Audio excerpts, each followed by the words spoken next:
4월 18일 주일 예배를 하나님께 드리겠습니다. 다 자리에서 일어나십니다. 여는 찬양을 드리겠습니다.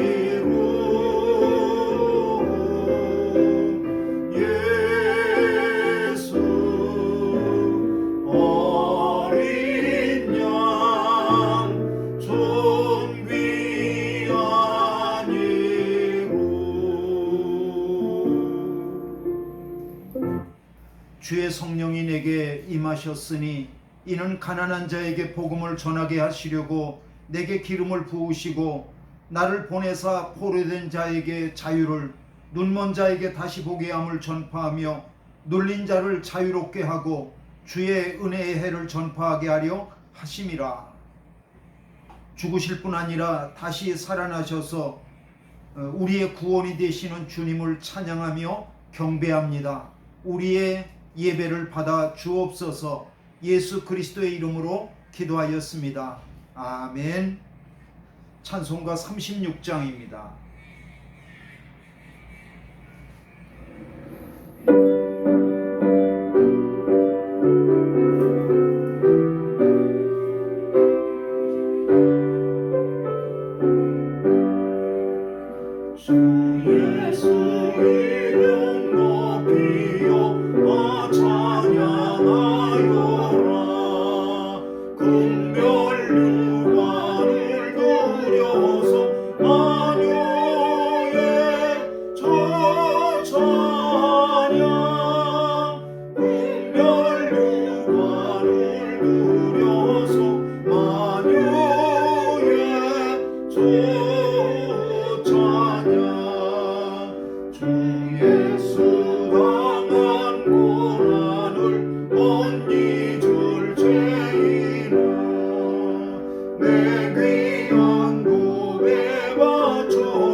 교독문 3번입니다.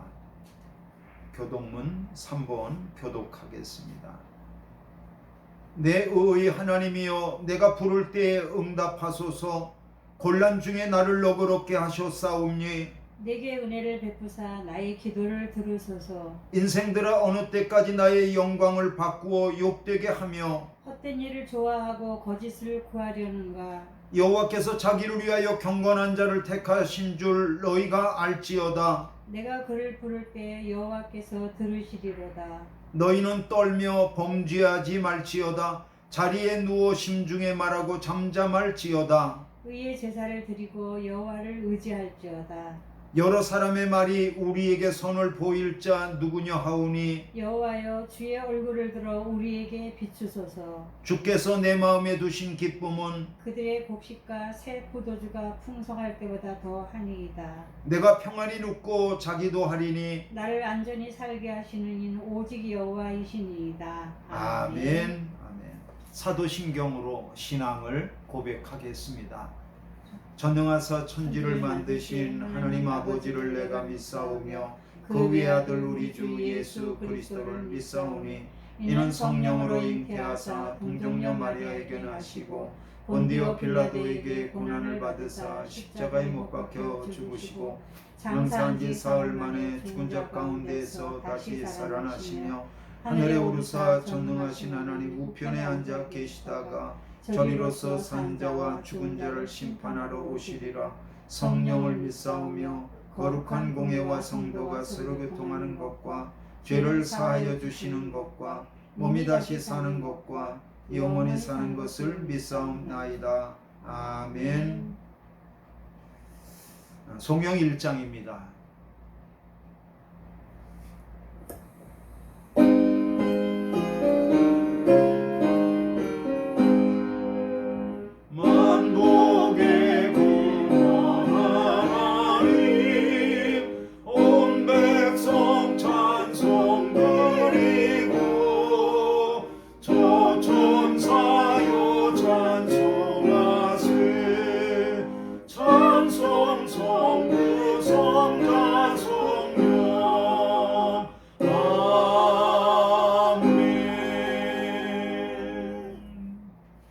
자리에 앉겠습니다. 이 시간 기도하겠습니다. 제가 기도하겠습니다. 하나님, 오늘도 하나님 앞에 나와 예배 드림이 감사합니다. 지금 필리핀 우리가 살고 있는 이곳은 코로나 바이러스 1일 확진자가 1만 명이 넘기도 하고 모자라기도 하면서 우리를 위협하고 있습니다. 하나님 아버지여, 두려움 가운데서도 하나님의 얼굴을 구하며 이 시간 예배하오니 하나님께서 영광을 받으시며 우리에게 은혜를 베풀어 주시옵소서. 우리 마닐라 은혜교회 성도들을 코로나 가운데에서도 건강하게 생활할 수 있도록 지켜주시고 정말 코로나를 그 어떤 것 하나도 해결할 수 없는 우리의 연약함을 아시는 주님께서 우리를 불쌍히 여겨주시며 아버지 하나님 주님의 얼굴을 바라볼 때 우리에게 은혜를 베풀어 주셔서 우리로 하여금 담대하게 하시고 하나님이 어려운 시기를 주님을 믿는 믿음으로 잘 버티며 인내할 수 있도록 은총을 베풀어 주시기를 간절히 원합니다. 아버지 하나님, 구하옵기는 예배당에서 마스크 없이 하나님을 예배하며 마음껏 찬양하는 그러한 날들을 속히 우리에게 회복할 수 있도록 은총을 더하여 주시옵소서. 특별히 어린이들과 학생들과 청년들이 모두 어른들과 함께 한자리에 모여서 예배할 수 있는 날을 허락하여 주시옵소서. 우리가 한 주간의 삶을 돌아보며 우리의 삶을 주님 앞에 드립니다. 우리 예수님 십자가에 흘리신 보배로운 피로 우리를 덮어주시고 용서함을 받게 하여 주시며 날마다 성화되어져 가는 삶이 되도록 인도하여 주시옵소서. 오늘도 하나님을 예배하며 위를 바라봅니다. 하나님께 영광을 돌리며 또한 하나님께서 위로부터 주시는 평강을 바라봅니다. 주님께서 은혜 베풀어 주시옵소서. 감사하고 예수님의 이름으로 기도하였습니다. 아멘. 하늘에 계신 우리 아버지여, 이름이 거룩히 여김을 받으시오며 나라 임하옵시며 뜻이 하늘에서 이룬 것 같이 땅에서도 이루어지이다. 오늘날 우리에게 일용할 양식을 주옵시고 우리가 우리에게 죄 지은 자를 사하여 준 것 같이 우리 죄를 사하여 주옵시고 우리를 시험에 들게 하지 마옵시고 다만 악에서 구하옵소서. 대개 나라와 권세와 영광의 아버지께 영원히 싸움나이다. 아멘.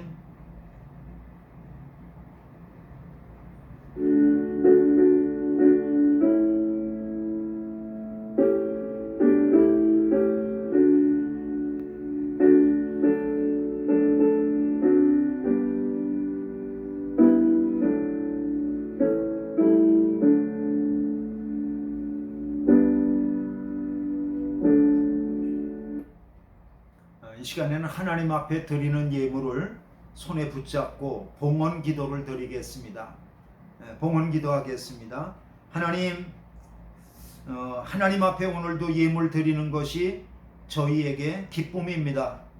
아버지 하나님, 사실은 하나님께서 은혜로 우리에게 베풀어 주신 것 중에 지극히 일부를 구별하여서 하나님께 돌려드리는 것입니다. 아버지 하나님, 하나님과 화목하게 하시고 또 물질을 통하여서 이웃과 화목하게 하시며 하나님께서 우리의 삶이 더욱더 드리면 드릴수록 윤택하여지는 은총을 베풀어 주시옵소서. 감사하고 예수 그리스도의 이름으로 기도하였습니다. 아멘. 하나님의 말씀을 읽겠습니다. 하나님의 말씀은 사도행전 3장 11절로부터 19절까지의 말씀입니다. 사도행전 3장 11절로부터 19절까지의 말씀입니다. 한 절씩 한 절씩 교독하겠습니다. 나은 사람이 베드로와 요한을 붙잡으니 모든 백성이 크게 놀라며 달려나오가 솔로몬의 행각이라 불리우는 행각에 모이거늘 베드로가 이것을 보고 백성에게 말하되 이스라엘 사람들아 이 일을 왜 놀랍게 여기느냐 우리 개인의 권능과 경건으로 이 사람을 걷게 한 것처럼 왜 우리를 주목하느냐.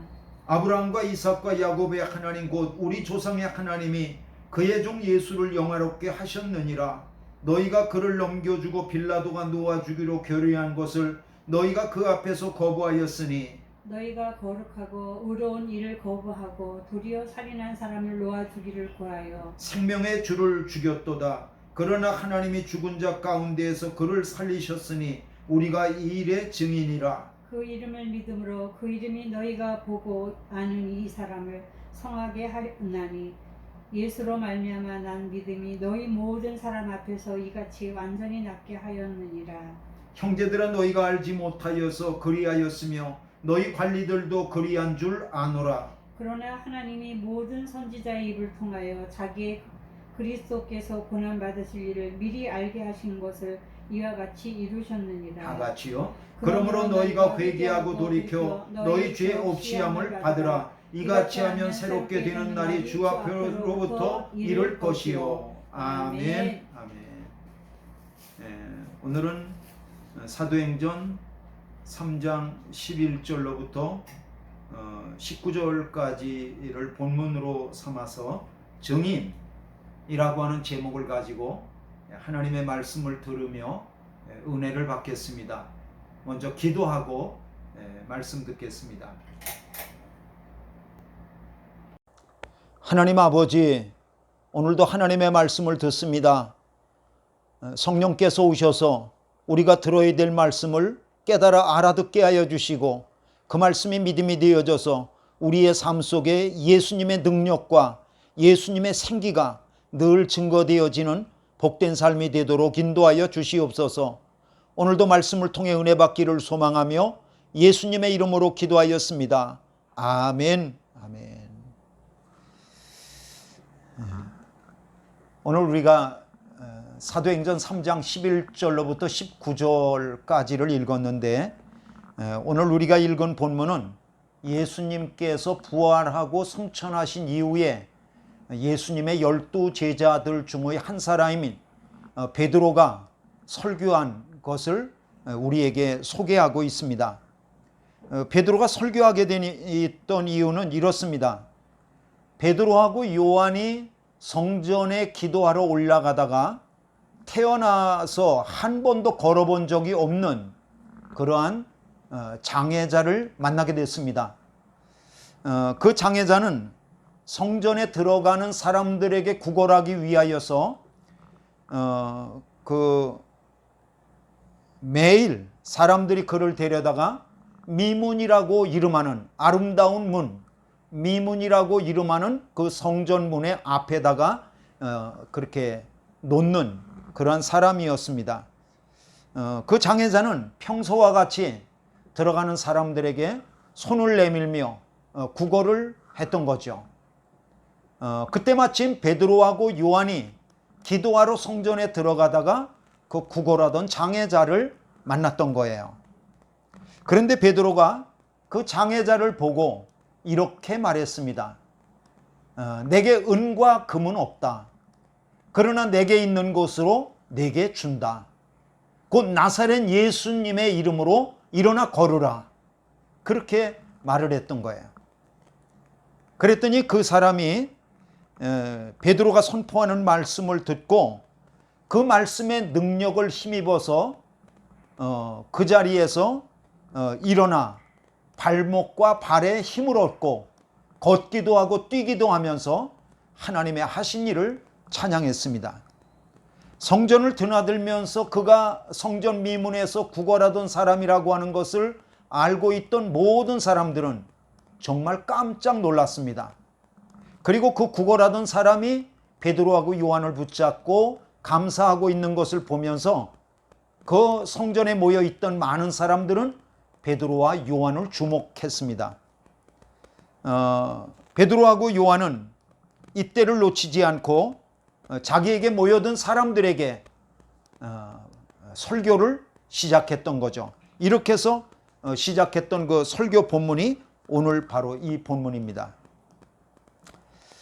우리가 읽은 본문으로 그 사도행전 3장 11절부터 19절까지 읽었는데 이 베드로의 설교를 크게 두 부분으로 나눌 수 있습니다. 첫 번째 부분은 12절로부터 16절까지인데 베드로는 설교를 시작하면서 이스라엘 사람들아 라고 부르면서 그의 설교를 시작하고 있습니다. 12절을 보니까 베드로가 이것을 보고 백성에게 말하되 이스라엘 사람들아 이 일을 왜 놀랍게 여기느냐 이러면서 그의 설교를 시작합니다. 베드로가 이스라엘 사람들아 라고 말하는 그 말 속에는 하나님의 약속과 또 하나님의 율법을 받은 택함받은 선택받은 백성들아 라고 하는 그런 뜻을 담고 있는 거죠. 그리고 나서 베드로는 17절에서 설교를 듣는 대상들을 또 이렇게 부르고 있습니다. 형제들아 이렇게 부르고 있습니다. 형제들아라고 하는 말 속에는 매우 가깝고 친근함이 담겨 있습니다. 그래서 17절로부터 시작해 갖고 19절까지 이렇게 또 한 부분으로 나눌 수가 있습니다.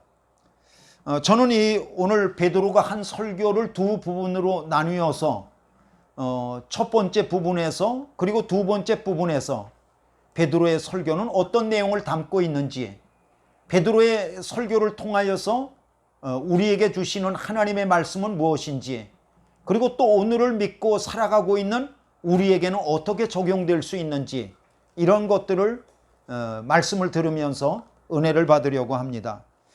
첫 번째로 12절부터 16절까지 베드로는 설교에서 이스라엘 백성들의 죄를 지적하고 있습니다.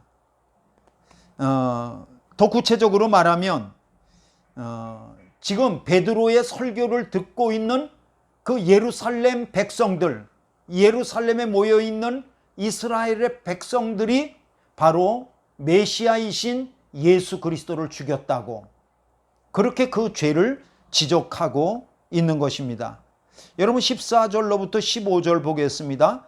너희가 거룩하고 의로운 일을 거부하고 도리어 살인한 사람을 놓아 주기를 구하여 생명의 주를 죽였도다. 생명의 주를 죽였도다. 여러분 이런 말씀이죠. 예루살렘 백성들아, 너희가 예수를 죽였는데 너희가 죽인 예수는 보통 사람이 아니시다.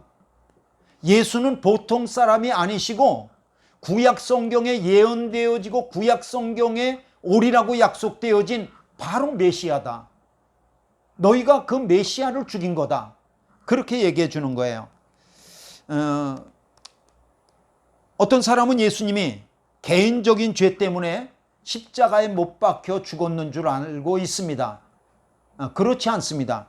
예수님은 그 십자가에 못 박혀 죽으실 만한 어떤 개인적인 죄를 지은 적이 없습니다. 로마의 유대 총독이었던 빌라도도 예수님을 자세히 신문했지만 예수님이 십자가에 못 박힐 만한 그 어떤 죄도 없다는 것을 잘 알고 3번씩이나 3-4번씩이나 말하는 것을 볼 수 있습니다. 총독 빌라도는 예수님을 신문하는 과정에서 대제사장들이 예수님을 갖다가 시기로 넘겨준 것을 알았습니다. 그리고 빌라도는 자기의 고난을 가지고 6월절 명절에 예수님을 능히 풀어놓아 줄 수 있었음에도 불구하고 백성들의 그 소리를 듣고 살인한 자 바라바를 대신 내어주는 그런 일을 했던 거죠. 그러므로 베드로는 예루살렘에 모인 이스라엘 백성들에게 바로 빌라도가 예수님을 십자가에 못 박도록 그렇게 원인을 제공한 것이 바로 이스라엘 백성들이라고 그들의 죄를 지적하고 있는 것입니다. 13절부터 15절입니다. 너희가 그 예수님을 넘겨주고 빌라도가 놓아주기로 결의한 것을 너희가 그 앞에서 거부하였으니 너희가 거룩하고 의로운 일을 거부하고 도리어 살인한 사람을 놓아주기를 구하여 생명의 주를 죽였도다. 여러분, 요 14절에 너희가 거룩하고 의로운 일을 거부하고 죽였다라고 말하는데, 여기 거룩하고 의로운 일이라고 하는 것은 메시아를 뜻하는 단어입니다. 그리스도를 뜻하는 단어입니다. 그러니까 바꿔 말하면 예수님이 구약 성경에 오리라고 예언되어지고 약속되어진 메시아였는데 너희가 그것을 알지 못하고 그를 죽였다는 거죠. 바로 그것이 예루살렘 백성인 너희의 죄라고 지금 베드로는 설교하고 있는 것입니다. 그렇습니다. 오늘날도 예수님을 믿어서 구원받지 못하는 이유가 있다면 그것은 예수님이 누구신지를 정확히 알지 못하는 그런 것 때문입니다. 우리가 예수님을 기독교의 창시자 정도로만 알고 있다면 그것은 구원받기 힘듭니다. 우리가 예수님을 훌륭한 성자들 중의 한 사람 정도로 알고 있다면 그런 믿음을 가지고는 구원받을 수가 없습니다. 예수님의 십자가에 달려 죽으심으로 우리의 모든 죄를 담당하신 그러한 메시아 그리스도라고 하는 것을 믿을 때 비로소 우리의 죄 사함을 받게 되는 것을 믿으시길 바랍니다. 지금도 유대인들은 대다수가 예수님을 믿지 않습니다. 예수님은 유대인 가운데 같은 민족으로 오셨지만 유대인들은 메시아로 오심에도 불구하고 유대인들이 믿지를 않습니다. 왜냐하면 유대인들은 예수님을 훌륭한 랍비나 아니면 훌륭한 선지자들 중의 한 사람으로 그렇게 생각할지언정 그 이상 메시아나 그리스도라고는 생각하지 않습니다. 그러므로 지금도 유대인들은 예수님을 믿는 사람들이 많지가 않습니다. 요한은 그의 복음서를 기록한 목적을 이렇게 명백하고 우리에게 전하고 있습니다. 요한복음 20장 31절입니다. 오직 이것을 기록함은 너희로 예수께서 하나님의 아들 그리스도이심을 믿게 하려 함이요 또 너희로 믿고 그 이름을 힘입어 생명을 얻게 하려 함이니라. 결국 유대인들은 자기 땅에 오신 예수님이 메시아라고 하는 것을 알지 못하고 그를 갖다가 십자가에 못 박았습니다. 그러나 하나님은 가만히 계시지 않고 십자가에 달려 죽으실 뿐 아니라 무덤에 장사된 예수님을 그 부활의 능력으로 다시 일으켜 세우셔서 우리의 구원의 주가 되게 하셨습니다. 15절입니다. 그러나 하나님이 죽은 자 가운데에서 그를 살리셨으니 우리가 이 일의 증인이라. 그렇습니다. 예수님은 죽으실 뿐 아니라 다시 살아나신 그리스도이시기 때문에 그 이름을 믿는 자에게 능력이 되는 것을 믿습니다. 그 이름의 능력 때문에 베드로가 그 이름을 전할 때 성전 미문에서 구걸하면서 평생을 한 번도 걸어본 적이 없는 그 장애자를 일으키게 하는 능력의 근원이 됐던 것입니다. 16절입니다. 그 이름을 믿음으로 그 이름이 너희가 보고 아는 이 사람을 성하게 하였나니 예수로 말미암아 믿음이 너희 모든 사람 앞에서 이같이 완전히 낫게 하였느니라. 그렇습니다. 오늘도 예수님을 그리스도 메시아로 인정하게 될 때 예수님의 안에 있는 생명의 능력이 우리를 갖다가 구원하시고 살리게 되는 것을 믿으시길 바랍니다. 둘째로 베드로는 예루살렘에 모인 백성들에게 회개하고 예수님을 믿어서 죄 사함을 받으라고 그렇게 설교하고 있습니다. 여러분 19절입니다. 그러므로 너희가 회개하고 돌이켜 너희 죄 없이함을 받으라. 이같이 하면 새롭게 되는 날이 주 앞으로부터 이를 것이요. 이런 말씀이죠. 예루살렘 백성들아, 너희가 예수님의 구약 성경에 오리라고 예언되어지고 약속된 그러한 메시아인 것을 알지 못해서 그를 죽였지만 지금이라도 회개하고 돌이켜서 예수 그리스도를 믿으라는 거예요. 그러면 너희의 죄에서 사함받고 구원받게 된다고 하는 것을 지금 설교하고 있는 거죠. 여러분, 회개라는 것은 내가 지금까지 잘못 알고 있었던 것에서 돌이키는 것입니다. 여러분, 회개는 내가 지금까지 잘못 생각해왔던 것에서 돌이키는 것입니다. 여러분, 회개는 내가 지금까지 잘못 살아왔던 것에서 돌이키는 것입니다. 회개하면 살게 된다는 것이죠. 우리가 이 세상을 살면서 가장 위대한 용기가 있다면 나라를 구하는 용기가 아닙니다. 물론 나라를 구하는 것도 큰 용기지만 그 용기보다 더 큰 용기가 있습니다. 더 위대한 용기가 있습니다. 어떤 거죠? 그것은 내가 잘못됐다는 것을 알았을 때 거기서 돌이킬 수 있는 용기, 그거보다 더 큰 위대함은 용기는 없습니다. 많은 사람이 자기가 잘못됐다는 것을 알았을 때 잘 돌이킬 거라고 생각합니다. 의외로 그렇지 않습니다. 거기가 뻔히 지옥불이라고 하는 것을 알면서도 그냥 뚜벅뚜벅 걸어가는 거예요. 그게 사람입니다. 그러한 태도를 일컬어서 우리는 고집이라고 말합니다. 저는 오늘 말씀을 전하면서 특별히 생각나는 한 사람이 있습니다. 어떤 사람이 암의 진단을 받고 병원에 가서 수술을 하려고 배를 열어봤더니 이미 그 암세포가 모든 곳에 벌써 전이가 된 거예요. 더 이상 수술을 할 수가 없는 거예요. 그래서 그대로 덮었습니다. 그리고 의사의 말이 한 달 이상을 넘기기가 힘들다는 거예요.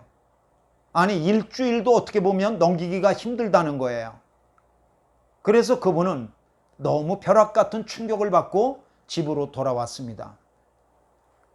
아버지가 암으로 말미암아 얼마 사실 것 같지 못하다고 하는 그 아들의 말을 듣고 그 아들이 돌아가시기 전에 아버지가 예수님을 믿고 구원받고 돌아가셨으면 좋겠다고 하는 그런 부탁을 해서 제가 그를 찾아가게 됐습니다. 제가 그를 찾아가게 됐을 때는 진통제를 맞으면서 그러면서 벽에 벽에 이렇게 기대어 있었습니다. 죽을 날만 기다리는 거죠. 그래서 제가 그분에게 위로의 말씀을 전하고 이렇게 안부를 묻고 그런 가운데 제가 그분에게 복음을 전했습니다. 어르신, 사람이 죽으면 모든 것이 끝장이라고 알고 있지만 성경은 그렇게 말씀하고 있지 않습니다. 사람이 한 번 죽는 것은 하나님이 정하신 것이고 그 후에는 심판이 있다고 말씀하셨습니다. 하나님은 우리를 사랑하셔서 우리가 심판에 이르지 아니하도록 아들 예수 그리스도를 우리에게 선물로 보내주셨습니다. 누구든지 예수 그리스도를 믿으면 멸망치 않고 영원한 생명을 얻게 될 것입니다. 어르신, 예수님을 이 시간 마음속에 영접하시길 바랍니다. 그리고 제가 그분에게 복음을 또박또박 그리고 차분하게 전했습니다.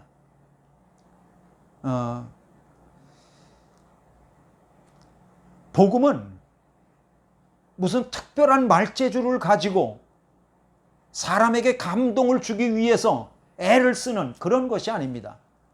성경에 기록된 복음을 차분하게 전해주는 거예요.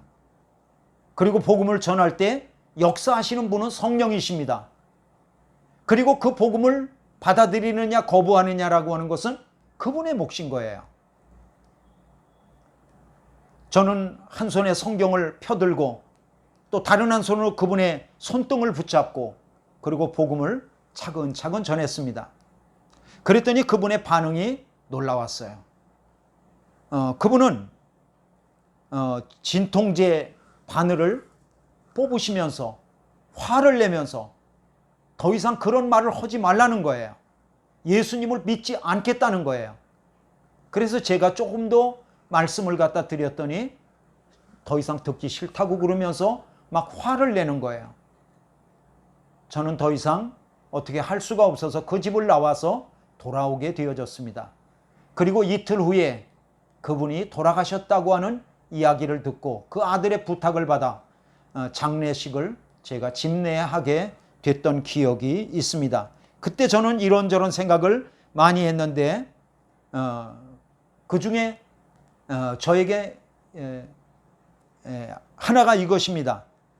모든 사람을 위해서 하나님은 아들 예수 그리스도의 복음을 주셨지만 그 복음은 모든 사람의 것이 아니구나 라고 하는 것을 알게 되어졌습니다.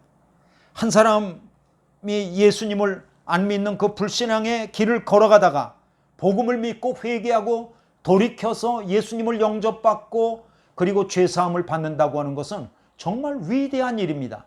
정말 위대한 일입니다. 이 복음은 예루살렘에서 시작되어서 모든 민족과 모든 나라에 전파됐습니다. 그리고 복음은 지금도 계속해서 전파되고 있습니다. 이 복음의 전파는 예수 그리스도께서 우리를 심판하기 위해서 다시 오시는 그날까지 계속 전파되게 될 것입니다. 그리고 그 전파되는 그 증인된 사람이 되기를 전파되는 그 중심에 우리가 바로 그 증인으로 설 수 있기를 예수님은 원하고 계십니다. 예수님의 증인이 된다는 것은 어떻게 보면 굉장히 어렵고 부담스러운 일인 것처럼 보입니다. 그러나 뒤집어 생각해 보면 예수님의 증인되는 것만큼 쉬운 일도 없습니다. 왜냐하면 내 안에 계신 예수 그리스도의 이름을 내 입 밖으로 내기만 하면 되는 것입니다. 내가 예수님의 이름을 증거하고 내가 예수님의 이름을 말하면 내 입에서 나간 예수님의 이름이 그 권위와 능력을 가지고 일하시기 시작하시며 그 예수님의 이름이 사람들을 구원하시기 때문입니다. 그러므로 전하는 것은 내 몫이고 내 입으로 예수님의 이름을 내놓는 것은 내 몫이고 그리고 그 예수님을 믿고 안 믿고는 그것은 본인들 몫입니다. 베드로와 요한이 성전의 미문에 앉아 있는 사람에게 아무 말도 하지 않았다면 아무 일도 일어나지 않았을 것입니다. 그러나 베드로하고 요한은 그 태어나면서부터 한 번도 걸어보지 못한 그 구거라는 사람에게 예수님의 이름을 전했던 거죠. 그리고 베드로의 입을 나간 예수님의 이름이 역동하셔서 그 생기로 그 능력으로 그 사람에게 소망을 주고 일으켜 그로 하여금 구원받게 했던 것입니다. 그리고 베드로하고 요한은 미처 알지 못했을 거예요. 그가 예수님의 이름을 그의 입 밖에 내자 무려 그의 설교를 듣고 5,000명이 남자만 5,000명이 구원받는 역사가 그날에 일어났던 겁니다. 그러므로 우리는 살아가면서 이런 영적인 법칙을 알게 되어집니다. 그것은 뭐냐 하면 우리는 예수님의 이름을 우리의 입 밖으로 내기만 하면 우리 입 밖에서 나간 예수님의 이름이 그 능력과 권위로 구원을 위해서 일하기 시작한다는 것입니다. 말씀을 마칩니다. 저는 말씀을 듣는 모든 사람들이 기회가 있을 때마다 예수님의 이름을 저와 여러분의 입에서 나갈 수 있게 하시기를 바랍니다. 아니 또는 때로는 기회를 만들어서라도 예수 그리스도의 이름이 나갈 수 있게 하시기를 바랍니다. 그러면 내 입에서 나간 예수의 이름이 그 능력과 권위로 구원을 위해서 일하시며 또 구원을 성취하시며 우리를 증인 삼으실 것입니다. 이런 은혜가 함께 하시기를 주님의 이름으로 축원합니다. 기도하겠습니다.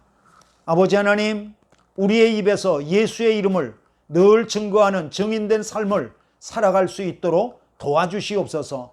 예수 그리스도의 이름으로 기도하였습니다. 아멘.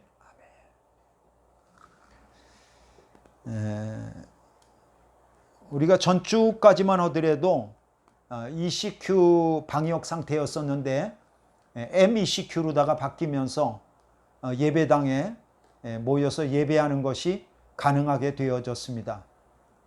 여러분 방역 수칙을 잘 지키면서 예배당에 나와서 예배할 수 있는 분들이 그렇게 나오시고 수 있도록 바랍니다. 늘 어려운 그러한 그 코로나 상황 가운데에서 잘 인내하시면서 믿음으로 이 어려운 시기를 안전하게 잘 지켜나가시기를 바랍니다. 다 자리에서 일어나시겠습니다. 자리에서 일어나셔서 찬송가 505장 부르시겠습니다.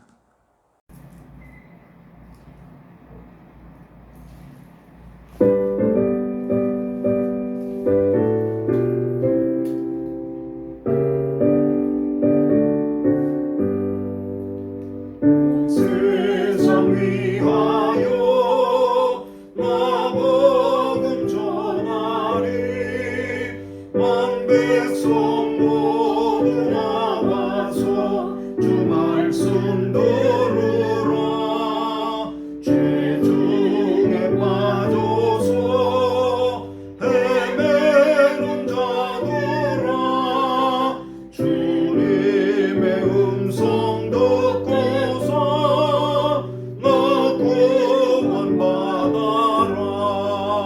전하고 기도해 매일 증인 되리라 세상 모든 사람 다 듣고 그 사람을 보러 온 세상 위하여 이 복음 전하리 저 죄인 회개하고서 주 예수 믿어라 이 세상 구하려 주 돌아가신 거 나 증거하지 않으면 그 사람 모르리 전하고 기도해 매일 증인 되리라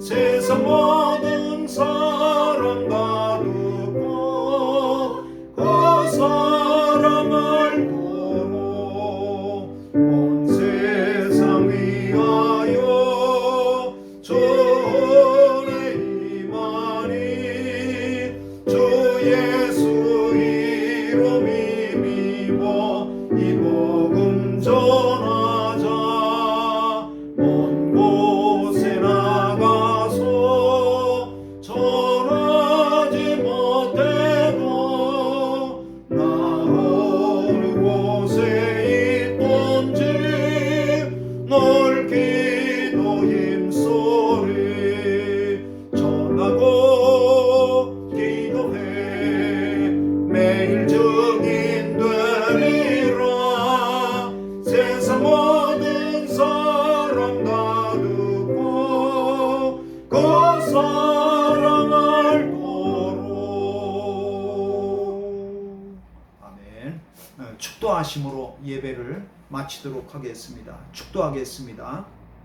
하늘의 영광과 보좌를 내려놓고 사람의 몸으로 오시어서 우리를 사망과 심판에서 건져주신 우리 주님 예수 그리스도의 은혜와 우리를 자녀 삼아주기 위하여 독생자를 아낌없이 내어주신 하나님의 사랑하심과 오늘도 우리가 거짓을 버리고 진리를 따라갈 수 있도록 힘주시는 성령님의 교통하심이 오늘도 증인으로 살아가기를 결심하는 모든 성도들의 심령 가운데 또 가정과 기업 위에 영원토록 함께 하시기를 간절히 축원하옵나이다. 아멘.